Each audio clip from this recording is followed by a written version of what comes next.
Plaintiff Shauna Fleming says after she met the defendant at work, they became friends. And Shauna soon discovered that the defendant was addicted to PCP. Shauna suing her former friend for the cost of a car and malicious prosecution. Defendants Chardonnay Kelly and her mother Annette say Shauna has some nerve calling Chardonnay out for smoking PCP, considering Shauna smoked it with her. Chardonnay's countersuing for harassment. All right, start with you. I have been more of a mother to Miss Kelly than her own mother has, standing right next to her today. I met her as co-workers back in May of 2009. July of 2009, she befriended me and wanted to come and hang out with me. Basically, at this point, she brought a suitcase along with her with a 5-year-old child. And I found out the situation in which her mother had put her out with her 4-year-old son, and she was sleeping in the car with her 4-year-old son. Your Honor, she's not telling the truth right now. The reason why we're here is because of some $3 lip gloss, some Walmart cheap lip gloss. Oh my gosh, it's Your Honor, way more. that's what I want to say. Let her give her side, and I'll let you give yours. Okay. Okay, so at this point, she began staying with me. This girl's nothing but drama. She's addicted to PCP. She admittedly told me that. She told you that? She told me she was addicted to PCP. Did you ever see her? Yeah, in where she's from, in the car with her. I've seen her do it. And used with me, Your Honor. Car? Who was driving when you saw her smoking PCP in the car? She would drive. Do you know the effects of PCP? Vaguely, it makes you real, I'm not gonna say I'm perfect, but at the end of the day, it makes you real tired and hazy. When you say you're not gonna say you're perfect, what do you mean by that? I mean, when she told me she did it, I tried it with her. Because she used Your Honor. Like she said. Right, the one time. All right. The one time. But at that point, it was not for me. I mean, like I said. It causes hallucinations as well. Right, it does. So in the future, when someone is driving and they're subject to have a hallucination because they're smoking drugs right there next to you, you might want to say, can you just pull over and let me out? Yes, sir. Word to the wise. Yes, sir. I understand that. As I said, I'm not coming out here to act like I'm perfect. Right, Because at the end of the day, I wasn't the one who was in need. Okay. So. What else was there about you all's relationship, good or bad? It was more so like, basically, she wanted to be like me. Like, I put her on to everything. When we hung out, I had all the friends. When she had a party in December, her birthday party, we had a falling out. Nobody came to her party because I told everybody not to go. I mean. What'd you all fall out about? Oh, the drama of her. She was sleeping with her boss on her job. The baby's mother was stalking her, slashing her tires. One night, while she was staying with me, the baby's mother followed him to my house. She was knocking on the door. She put her finger over the peephole, and the guy sitting on my couch looking stupid, like a deer caught in headlights, and she's sitting there looking just as stupid. The next day, the girl's sitting in my parking lot of my apartment complex because she's still living with me. Before we get to the car that you're suing her for and the malicious prosecution, let me allow her to give some background, young lady. First of all, I want to reiterate, this is over some $3 lip gloss. She got mad with me.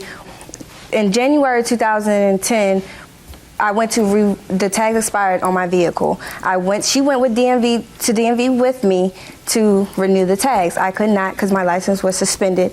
She offered, being a friend, she offered to put the vehicle in her name. She did not. Who paid for it? You did? I paid for it. I paid for the register. The title was never titled. I heard you, ma'am. I heard you. Go ahead. In September 2010, we went to a bar. We went out drinking. She forgot some lip gloss and her birth control pills in my vehicle. So a couple of days later, she called and asked about these belongings. I told her, yes, I retrieved them and put them in my house. Okay, so she came to my house to get the items. I said, oh, I don't know where the lip gloss is. I have a 5-year-old child. He may have misplaced the lip gloss. 2 days later, she called and just texted me, hey, yo, you find my lip gloss yet? I said, Shauna, how much is the lip gloss and where did you get it from? Somehow get away from the lip gloss. But she I think the car is worth a lot more. Yeah, then that's what I said. But so you're focusing more she on was that. mad. She became very angry because I misplaced the lip gloss. She came in the middle of the night and stole the tags off of my vehicle. She asked me to return the tags. I said, sign over my title. I will more than likely return the tags to you. Can you sign over my title? She did not. So where's the car now? The car has been towed off of my property. I have a letter from my manager at my job. Okay, why was it told? It was told because she was calling my job, slandering my name. How does that cause your car to be towed? When she stole the tags from off of my vehicle, the vehicle was sitting in my apartment complex with no tags.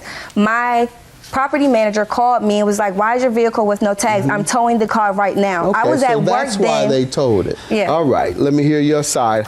What makes you think you should sue her for a car that you didn't pay for? She paid for the car. She asked me to title the vehicle. She got pulled twice by the vehicle. I understand all of that, but what makes you think you should be paid for a car that you never paid a dime on? I feel like it was still mine. In Virginia, it's still, the title is in my name. Everything was entitled to be mine. But anything that's under my... Why do you want her to pay? It's your car, like you said. You sound ridiculous. What malicious prosecution are you suing her for? She took a warrant out on me. Okay, for what? Saying that I threatened her and harassed her over the phone. Okay, and what was the result? I got convicted. Based on the fact that we were having a conversation back and forth on the phone. But a judge or a jury of your peers already concluded that what is alleged is true. And it's not malicious prosecution, it's rightful prosecution. Let's get to your counterclaim of $500, young lady, for harassment. Yes, like she stated, she got found guilty for threatening, harassing phone calls. She was threatening, harassing me over the phone. I have a letter from my manager at my job where she was harassing me at my workplace. That's why I have the claim. Came to your workplace. Let me see it. And I'm writing to testify the fact that a young lady called the store which I managed on several occasions. I know that she was the person I spoke with because she identified herself as Shauna Fleming. She called to speak to the manager of the store. You jeopardized her job. Ma'am, you're entitled to a lot more than $500. Somebody comes to your job and jeopardizes your job. That's the worst form of harassment. Yes.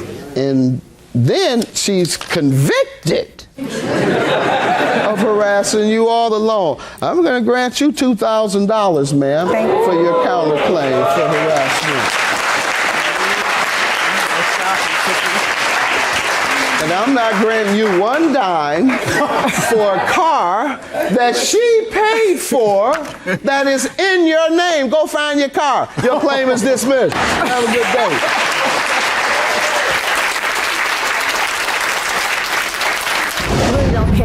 Nobody likes it. That's why you had two black eyes back in February. Good luck, honey. Good luck, honey, because I'm going to go shopping on your expense of $2,000. Not my expense. Thank you, and I'm going to get fly. Never that. You need to be fly. You need to be fly. Cover up them black eyes that you had back in February. And when they snatched the patch out your head back in September. Yes.